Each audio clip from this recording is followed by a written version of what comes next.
মহাপুৰুষ শ্ৰীমন্ত শংকৰদেৱৰ 577তম জন্ম জয়ন্তী উৎসৱটো লালুক আঞ্চলিক নামঘৰ আৰু কৃষ্টি বিকাশ কেন্দ্ৰত অহা 1, 2 আৰু 3 অক্টোবৰ তাৰিখত মহা আড়ম্বৰে অনুষ্ঠিত কৰাৰ ব্যাপক প্ৰচেষ্টা হাতত লোৱা হৈছে।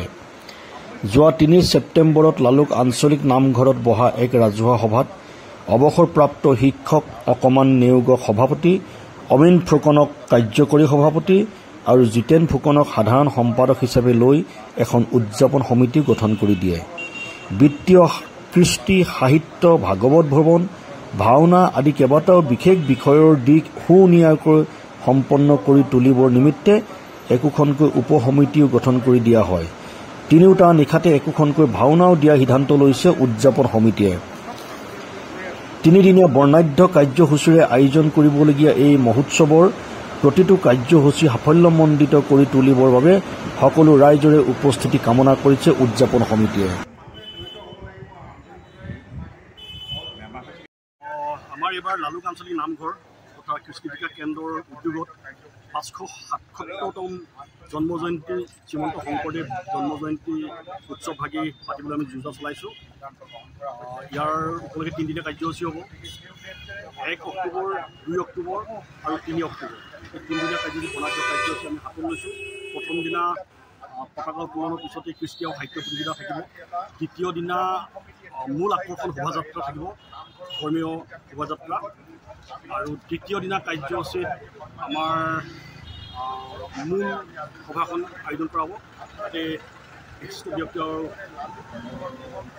মুখ্য অতিথি আসন থাকিব। তাৰ মাজে মাজে আমাৰ দিহানামৰ আৰু শ্ৰীমন্ত শংকৰদেৱ গুৰুজনাৰ তেওঁৰ যি গুৰুবাদ্য সেয়া ৰাইজৰ বাবে প্ৰদৰ্শনীমূলক হিচাপে আগবঢ়াই দিয়া হ'ব। গতিকে এইখিনি আপোনালোক সকলো ৰাইজ আহক, আমাৰ অনুষ্ঠানভাগি প্ৰস্তুত বৃদ্ধি কৰক আৰু আপোনালোকৰ সহায় সহযোগিতাই আমাৰ মূল কাহিনী। বিশিষ্ট অতিথি হিচাপে সত্ৰাধিকাৰ আমি মতাৰ আজি নাম উল্লেখ হৈছে।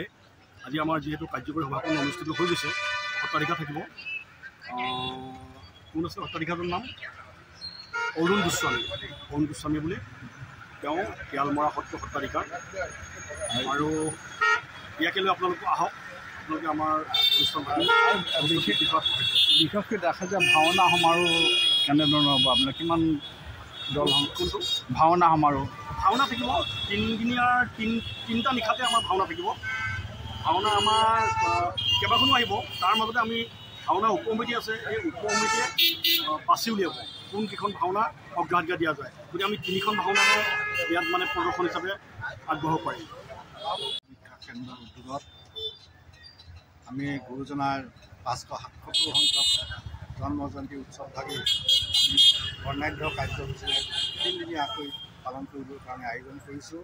আৰু সকলোৰে সহযোগত আঞ্চলিক ভিত্তিত আমি অহা 1, 2 আৰু 3 অক্টোবৰ অসমীয়া 14, 15 আৰু 16 আহিন এই 3 দিনীয়া কাৰ্যসূচীৰে আমি উদযাপন কৰিবলৈ সিদ্ধান্ত লৈ প্ৰস্তুতি ইতিমধ্যে চলাই থকা হৈছে। প্ৰায় আধা সংখ্যক প্ৰস্তুতি হৈছে আৰু তাৰে অংশ হিচাপে আজি আমি ইয়াত স্থায়ী কাৰ্যালয় নিৰ্মাণ কৰিছোঁ।